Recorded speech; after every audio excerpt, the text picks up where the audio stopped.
broadcast network, AfterBuzz TV. Over 20 million weekly downloads in over 150 countries, and your number one source for after-show entertainment.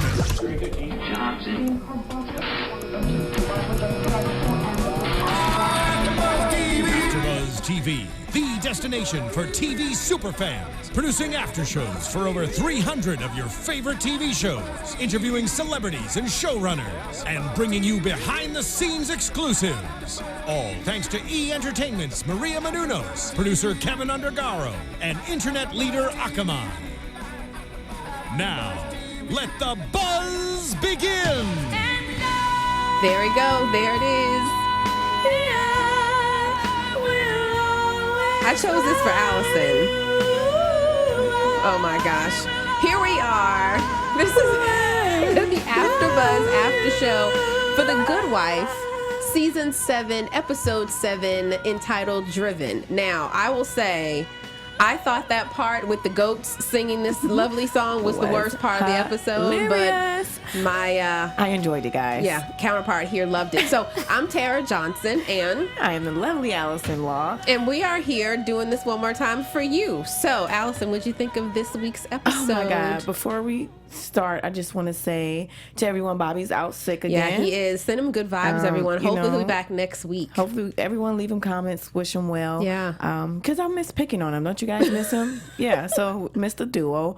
But this episode was amazeballs. You think so? Yeah. Okay, what was amazeballs about this? It wasn't the best. Right. But towards the end, it picked up. Yeah. My favorite thing about this episode, of course, I probably am going to say the Monica situation. Oh, how about that? That would have been first place. Uh-huh. Second place would have probably been, I don't know yet. Second place probably would have been President running and the whole Eli trying to be an evil scientist. How about that?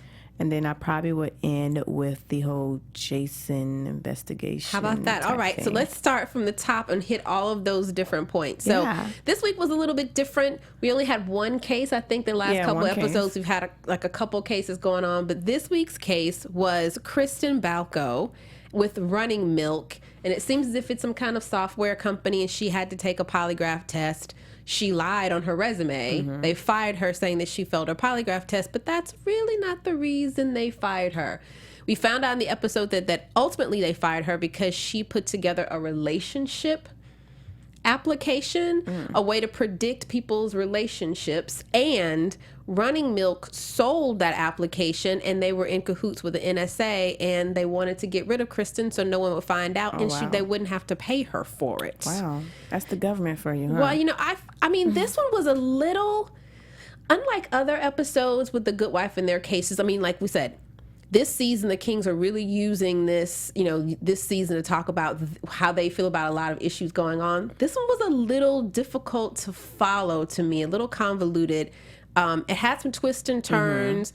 We brought back the guys who were listening with the phone taps who we saw last season. That confused me all the way. I'm over there asking her, like, what's going on?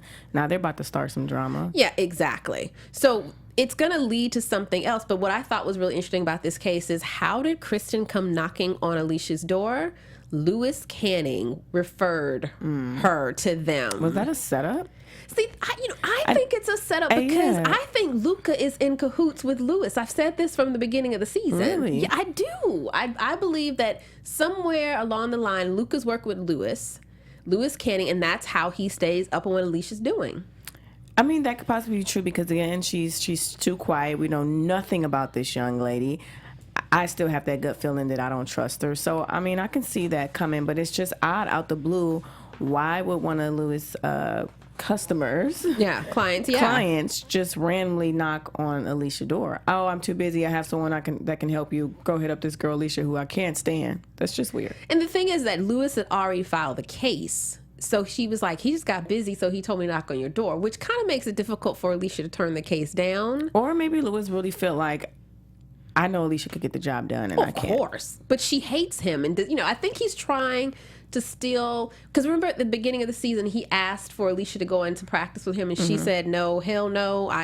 Hell no. Right. No. Exactly. I detest you kind of thing. And I think he's still trying to send her clients and money her way. And so kind of a roundabout kind of way get her to work with him without directly working with him. If this falls through, then he'll throw it up in the face like that money you just got off that case, I helped you out. And he's given her some other cases too. This isn't the first one this season. Like, he's done a couple. I think the first case for the first episode, the first big case she got was Lewis throwing her a bone too. He's going to be like, you know what, you wouldn't be where you are now if it wasn't for me helping you out. So you owe me. That's how it usually is. Yeah, we'll see. I wanted to see him in this episode as soon as I love Michael J. Fox and I love how he portrays Lewis Canning. So I was a little disappointed that we didn't see him in this episode. You're going to see him soon. Oh yeah, always going to see him. But this episode brought back Jeff Dillinger, which is kind of the good wife, Snowden character.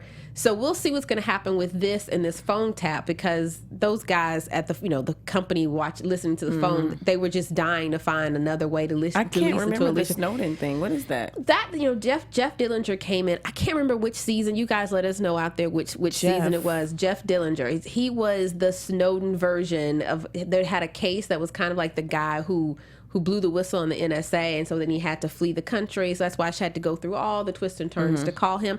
I can't remember which season he was and which you guys let us know which season, but he's a character from the past. How are him and Carrie friends? Because Carrie helped her out. Well, they defended him.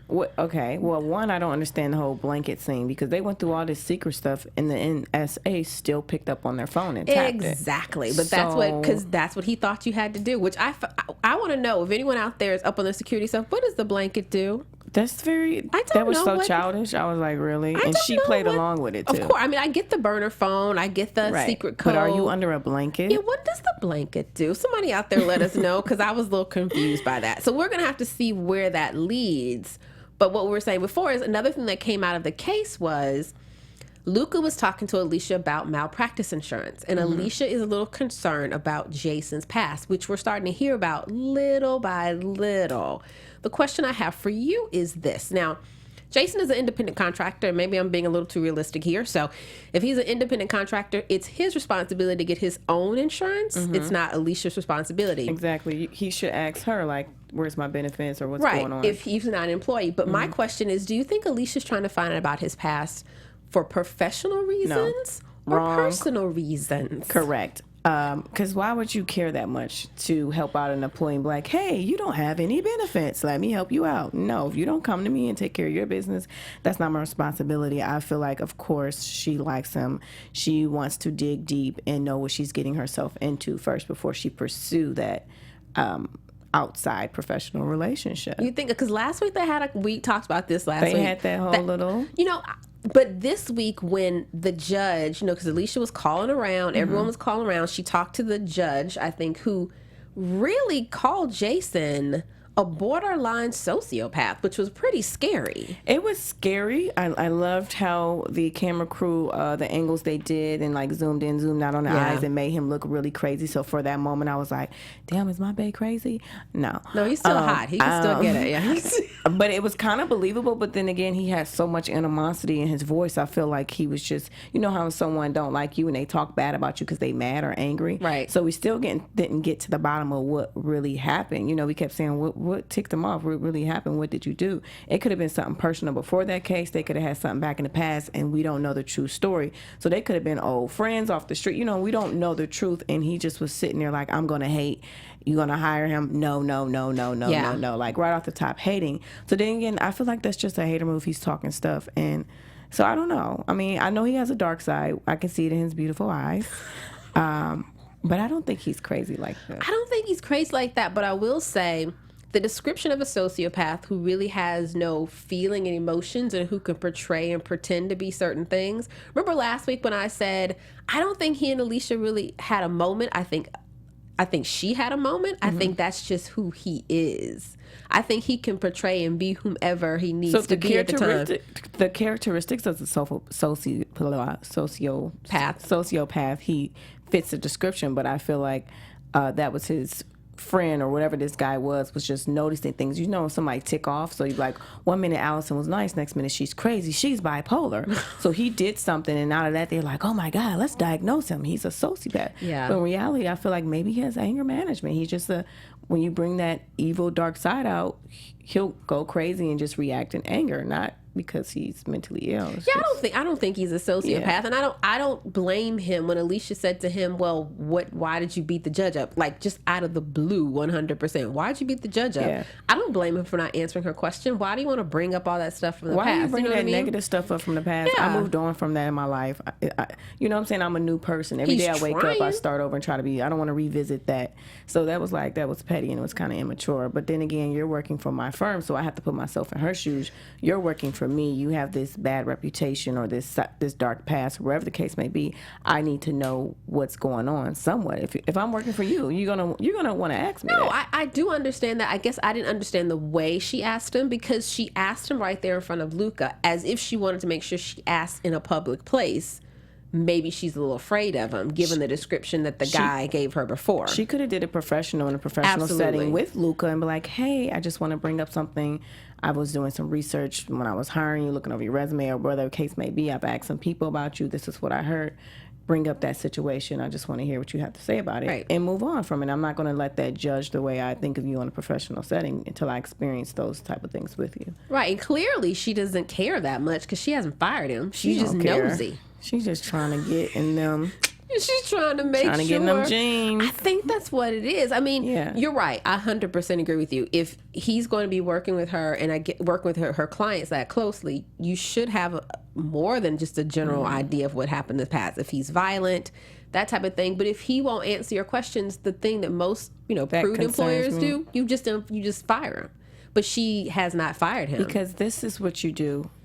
She's catching feelings and not flights. Okay, this is of a motivational tip feelings to and not all of you flights. people out there. When you're messing with someone you're involved or you notice you're starting to like them, don't catch feelings. You catch flights. She's catching feelings, so she want to be like, "Oh my God, I'm starting to like him, but I just want to make sure I cheat on my husband and mess around with him, that he's a good guy." That's what she's doing right now. She's catching feelings. She's getting her feelings involved, and that's why she wants to dig deep and make sure he's a good person or worth, messing around. Instead of she should be making that money, catching flights, taking care of business. I think she's taking care of business. I think she's doing potential due diligence on someone before she allows herself to go there. Because she's catching feelings because she wants to be involved. Well, of course she's attracted to him. I mean, hell, all of us watching are attracted to him too. But she's emotionally. I'm not emotionally. I'm physically attracted to him.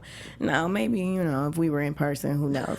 But she's getting the emotionally attached now. Like, she's starting to like him. She may like the way he grins. She may like, what I'm saying? So she's starting to get those emotions like, this is a new guy. And when you meet a new guy, what we do, we research, we Google, we ask around. Google, yes. So, she's in the research stage because she likes him. I would love to hear out there in the comments this week. Let us know, do you think Alicia was looking up Jason for professional reasons, personal reasons, or is she just trying to blend the two all together? Please let me know. And I would have loved for Bobby to be here on this because he would have had a lot to say about this. Absolutely. He had tons. Bobby has tons to say about everything. We miss you, Bobby, though. Yeah. Maybe you can leave a comment, Bobby, if you're watching. Yeah, why don't you do that, Bobby? So, lo and behold, I think we called it Season 7, Episode 1, when we said that even though Peter was going to start this campaign and say he was going to run in order to possibly become vice president, I know Bobby called it. We called it and said, no, it is going to come out that Peter is eventually going to run for president. I think all three of us were on the same page with that one. So here we are. Peter is trying to mimic everything that Obama did. Same location, same overcoat, same scarf, same coat for Alicia, same hat for Alicia, so they can do that great split screen. But was that Peter's idea or Ruth? Everything's Ruth's idea. I don't know if Peter at this point has any ideas. It was kind of corny to me. Well, but it was a really nice split screen, it was though. That was the whole point. It was corny, but when I seen the split screen, I was like, "Aw."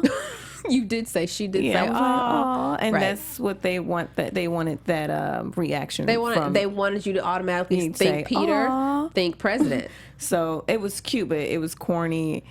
I would have liked the original scene they had planned with the stairs, of course. But since that didn't work out, I can say Ruth is creative because that was creative. That was politically strategic. You know what I mean? Which is she's being hired for. What do you think of when she tried to sit down with Eli? Do you think now she trusts Eli? Do you think Eli trusts her? Or do you think it's just a big facade? I think that Ruth and Eli are playing this game. The whole happy hour. Right. They was at happy hour, y'all. At noon or 11:30 or whatever that was. The whole happy hour scene was cute. She's like, okay, I'm trying to get you to trust me. Let's have a drink. Open up. You know when you get drunk, a little tipsy, you open up. Like, oh, I actually like this person. I can see Ruth kind of at that scene. I can see she's like, oh, I kind of do like him. He's cool. But still, I got to watch my back because he wants my spot or I can't trust him. And Eli, like the young lady said, he's an evil scientist. I don't see any emotions in it. I feel like, oh, I sat down and had drinks with her. I still don't give a fuck about this girl. Yeah, no. I don't. Yeah, I agree with you. I see Ruth being more like, because Ruth is starting to be like, we're a team. And she's starting to think like, because she even was like, are you trying to play me? Are you trying to play this situation or something? And he was like, no, I want it to work out. So I think she's starting to believe that they're a team, but Eli's just sitting back like.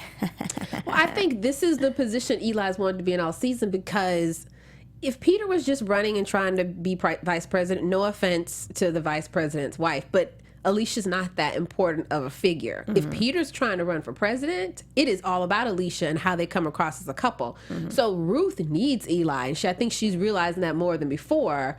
So she has to try to play nice with him. And Eli likes it now. He's like, oh, yeah, come to me. Yeah, and he's just playing nice. Yeah. We don't believe any of it. Yeah, don't believe any of it. He doesn't believe any of it. But what I did think is he's confused me, because now I notice he does kind of have a heart, because the little girl in the office, what's her name? Nora.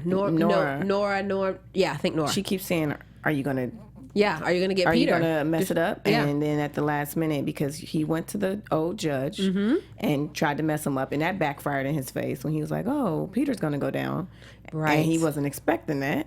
But at the end, he told the girl, I can't do it. I don't know what I'm going to do because it's going to mess up Alicia. So it kind of was like some feelings right there. He's like, I kind of do have a heart, but I don't want to mess up Alicia. So that kind of threw me back. I was like, oh, no, you didn't. Well, let's talk about that, though. So it was revealed in this episode that Peter actually worked with Landau in order to rig the election booths, which ultimately caused Alicia to... I would assume it's true. I mean, I think it's something we all thought last season, too, that Peter had something to do with Alicia winning the election. So I'm a little confused by Alicia in this episode, because when Eli first said to her, Peter's going to run, she was like, what? What does that mean for me? Like, how are you upsetting my life? However, in her Michelle Obama moment, when they were standing on the gym, right, wiping his face, and she had this proud look on her face, and she was playing the role. Yeah. Part of me believed what she was doing. I think, and Eli thought the same thing. When then you seen her look in the camera with some emotion in her eyes, like, oh, here he is back in the spotlight.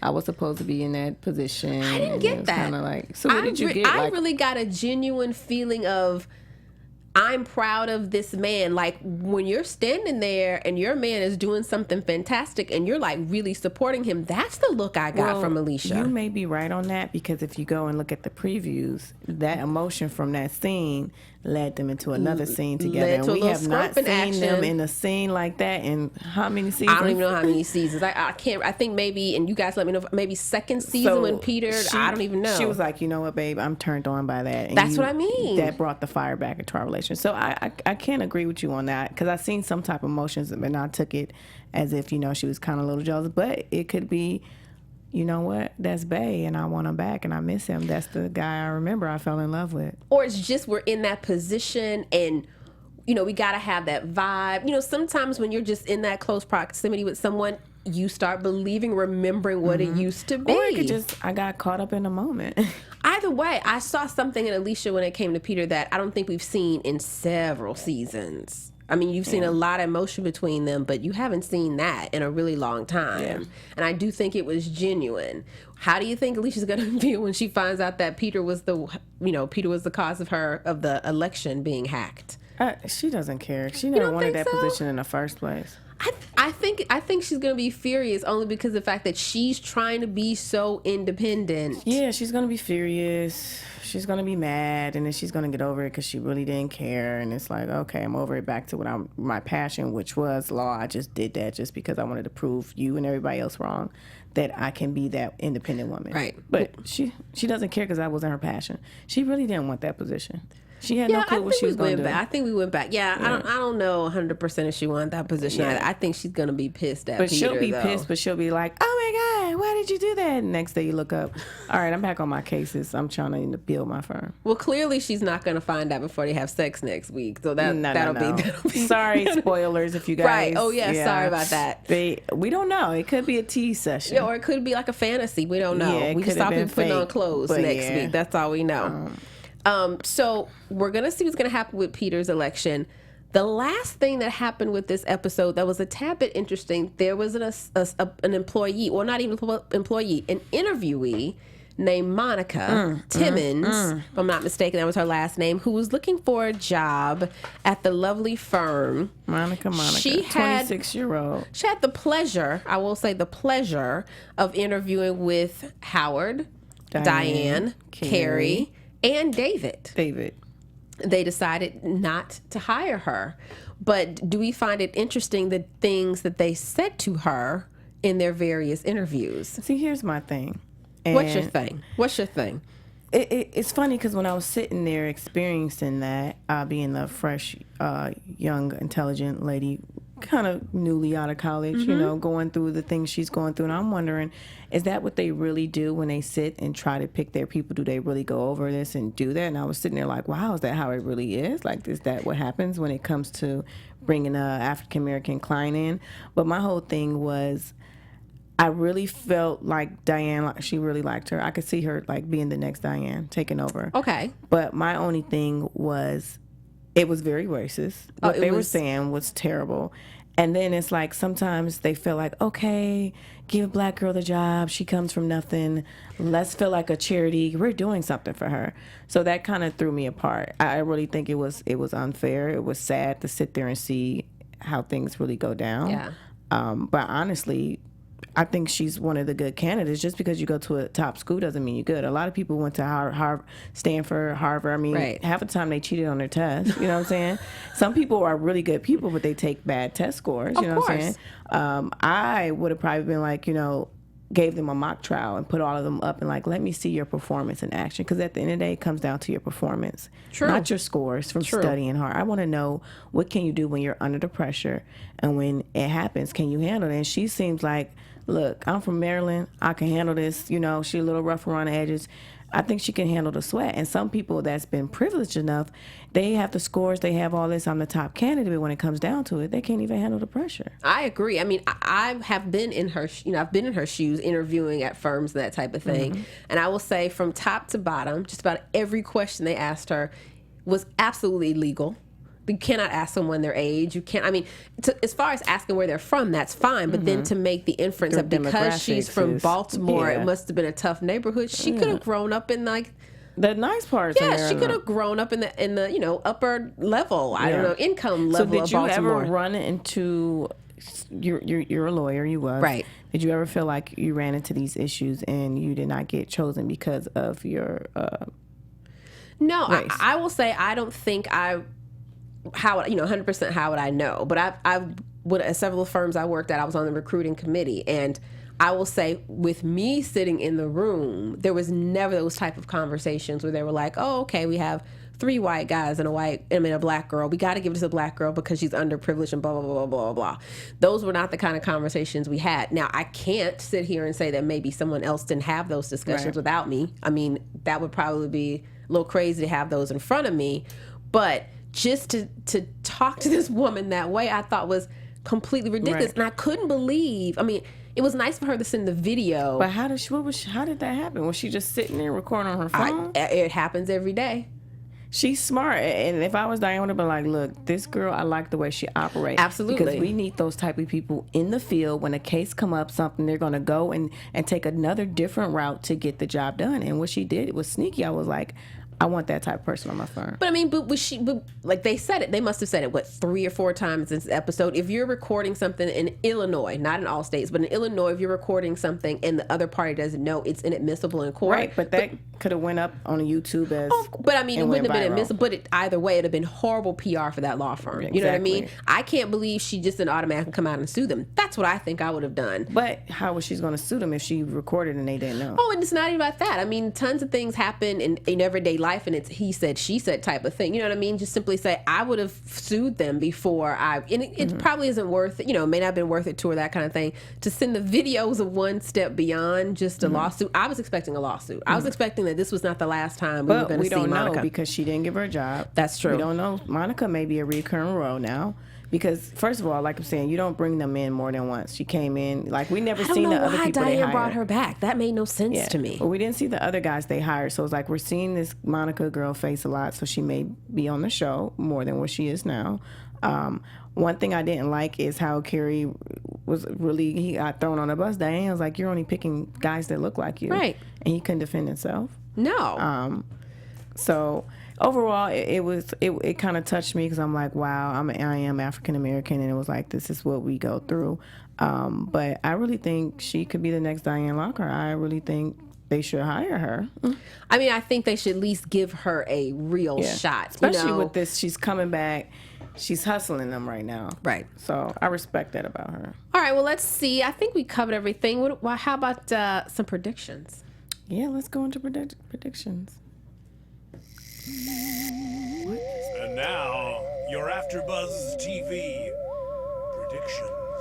All right, what do you have? Predictions. How about we start with you this time? I don't think this is the last time we're going to see Monica. I think this is going to be a case that Monica's actually going to end up at Alicia and Luca's doorstep. And it's going to be almost a conflict given the fact that Alicia used to work, at that law firm, but she doesn't any longer. But I think it'll be an interesting case for Alicia. You're being creative. You're always trying to throw them two fighting against each other. Because I think that's, given the fact that Alicia's no longer at that firm, and the fact that we don't even really have that much of a storyline for Carrie and Diane and Howard and, David any longer, we need to see them back in the courtroom so we can get that fire back. Like, I think that's what we're missing this season, is seeing them in the courtroom. And this is an opportunity to see them against each other, and we haven't really seen that. I would be interested in seeing that. And I don't think Jason is a sociopath, but that's just, neither here nor there. And what about you? Well, my predictions would be we will see this Monica lady again. I don't know how, I don't know where, I don't know why, but we will see Monica again. And Jason, I don't think he's a sociopath, but I do think he has some type of anger issues or something else that's deep that may have started from his childhood on up, or something that we're going to find out, like, this is what I went through, this was my life, this is me, this is what I had to experience. So she's going to actually dig deep, and I think they're going to get attached a little bit. And I don't know how far it's going to go. I don't know if it's just going to be a one little night stand or it's going to be, something involved. But I do think they're going to come together and almost try it or something. But we're going to find out more about him. Okay, one last thing we have to ask from both of us. Prediction, do you think Eli goes through with his plan or does not? Eli is going to take another route. He's going to go through with his plan, but it's not going to be plan A. So Eli always has options. If plan A doesn't work, B, C, or D. Right. So he's still going to execute his plan, but he's going to have a different route. It may not be the whole guy that was there in the video with Peter. Mm-hmm. It may be something else that's going to come in a later episode, and we're going to be like, that was Eli right there. Right. I agree with you. I don't think Eli's going to pull the trigger this time, but he's going to hold that card in his back pocket until later on. Yeah. That card's too juicy not to use later on. Yeah. So thank you so much for watching.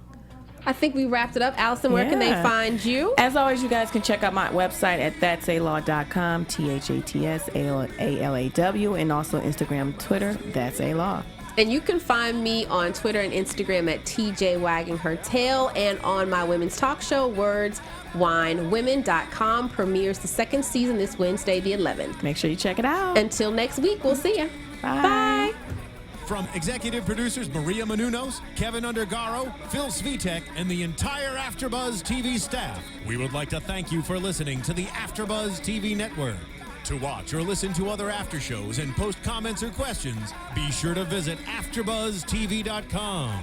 I'm Sir Richard Wentworth, and this has been a presentation of AfterBuzz TV. Buzz you later. The views expressed herein are those of the hosts only and do not necessarily reflect the views of AfterBuzz TV or its owners or principals.